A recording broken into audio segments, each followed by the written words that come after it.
There's this one here which I always found rather sweet, sort of a friendship made in heaven, Pete Burns and Morrissey. And sort of some of the quotes are, if I hear Morrissey's down or depressed, well, when is Morrissey ever not down or depressed? I'll send him a bunch of flowers, he's anyone's for a whipping.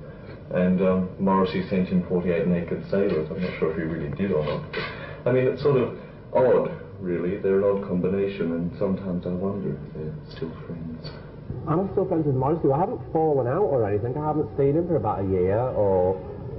You know, all my friends, I don't really keep that... I don't send postcards from the Edge or, you know, phone them up. I haven't seen him for a long time, and I have to say that I don't suppose I really want to anymore. Not because of anything he's done or I've done. We've just got very, very little in common. I think Morrissey... I think he needs to live a life. He's afraid of having fun. And when I got to know him, and I got to know him really, really well, I realised he was somebody who was afraid of being happy, because a lot of his music is about his sadness and his isolation, and in order to maintain his creativity, he feels that he has to permanently perpetuate that lifestyle. And I don't feel sorry for him in a patronising way, but I think he needs to have a little bit of fun. I don't think he does have very much fun. And also he's very, very typecast by his fans. I don't know about in this country, but in England, you know, the vegetarian movement. And I know he craves a pair of leather jeans, but he realised that he couldn't possibly, couldn't possibly have them because his fans would turn against him. He became a spokesperson very, very early for his views, and he's very, very good at expressing his views, but now he's not allowed to change, and he has a lot of fear of changing, and his hardcore base abandoning him.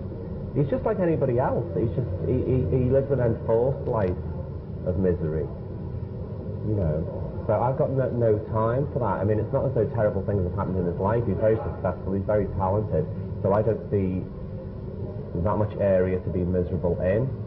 And he just has to keep that way. So it's a bit like, Fire and Ice, two completely different personalities. It was interesting getting to know somebody like that, but I'm glad that I'm not like him, and I'm sure he's glad he's not like me as well.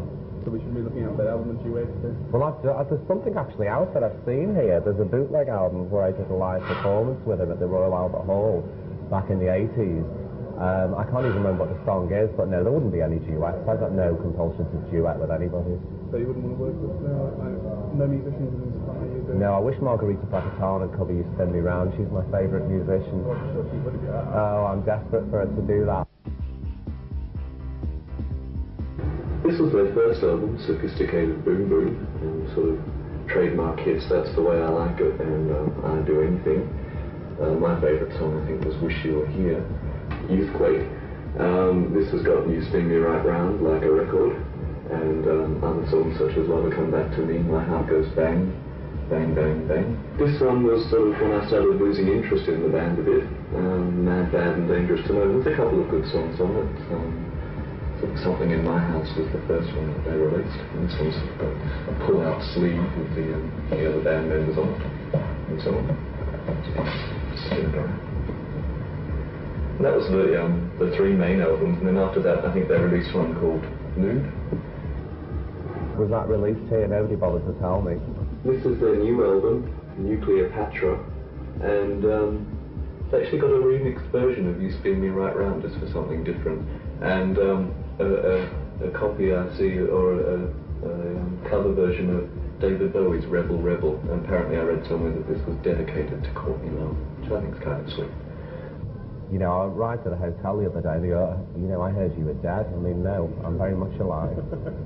Well, there's going to be, here we go, the salesman promoting. What's going to be in the future? There's going to be a greatest hits album, but it's not just going to be the songs from the 80s that are just put on a CD and sold. We're re-recording them at the moment and having remixes done, so they've got a new slant, and there'll be a tour to promote that, and that's as far as I really project into the future. I don't really look back to the past, and I don't project far into the future, and I can't say I live every day as it comes. I'm sort of a week at a time kind of gal.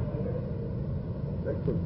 Thank you very much. Oh God, that was really easy. Thank you. Thank you. You're welcome. Oh, it was great to meet you as well. Thanks a lot.